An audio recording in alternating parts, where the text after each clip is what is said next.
Agartala paradise Chowmuhani এলাকায় অনিয়মিত কর্মচারী মঞ্চের নিয়মিতকরণ সহ আরও বিভিন্ন দাবিতে গণ অবস্থান।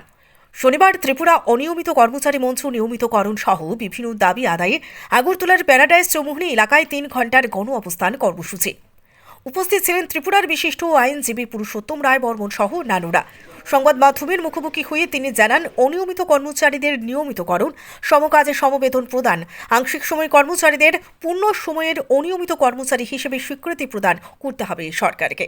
অনিয়মিত কর্মচারীদের 10 বছর মেয়াদ শেষে নিয়মিতকরণ করা সহ আরও অন্যান্য দাবি নিয়েই এই গণ অবস্থান। তাদের দাবিগুলো পূরণ না হলে বৃহত্তর আন্দোলনে যাবার হুঁশিয়ারি দিয়েছেন ত্রিপুরার বিশিষ্ট আইনজীবী পুরুষোত্তম রায় বর্মন। ত্রিপুরা থেকে ক্যামেরায় গৌরাঙ্গ দাসের সাথে বিক্রম কর্মকারের রিপোর্ট, ক্রাইম প্রেস বেঙ্গল। গণঅবস্থান করা হয়েছে অনিয়মিত কর্মচারীদের নিয়মিতকরণের দাবি। এই রাজ্যের অনিয়মিত কর্মচারীরা বঞ্চিত 30,000 অনিয়মিত কর্মচারী, তাদের অবিলম্বে নিয়মিতকরণ করতে হবে এবং যে সমস্ত অনিয়মিত কর্মচারী অবসরে গেছে তাদেরকে এককালীন 10 লক্ষ টাকা দিতে হবে। অনিয়মিত কর্মচারীদের নিয়মিত করার জন্য স্কিম চালু করতে হবে। এই দাবিগুলো নিয়ে আমরা আজকে আন্দোলন, এই আন্দোলনের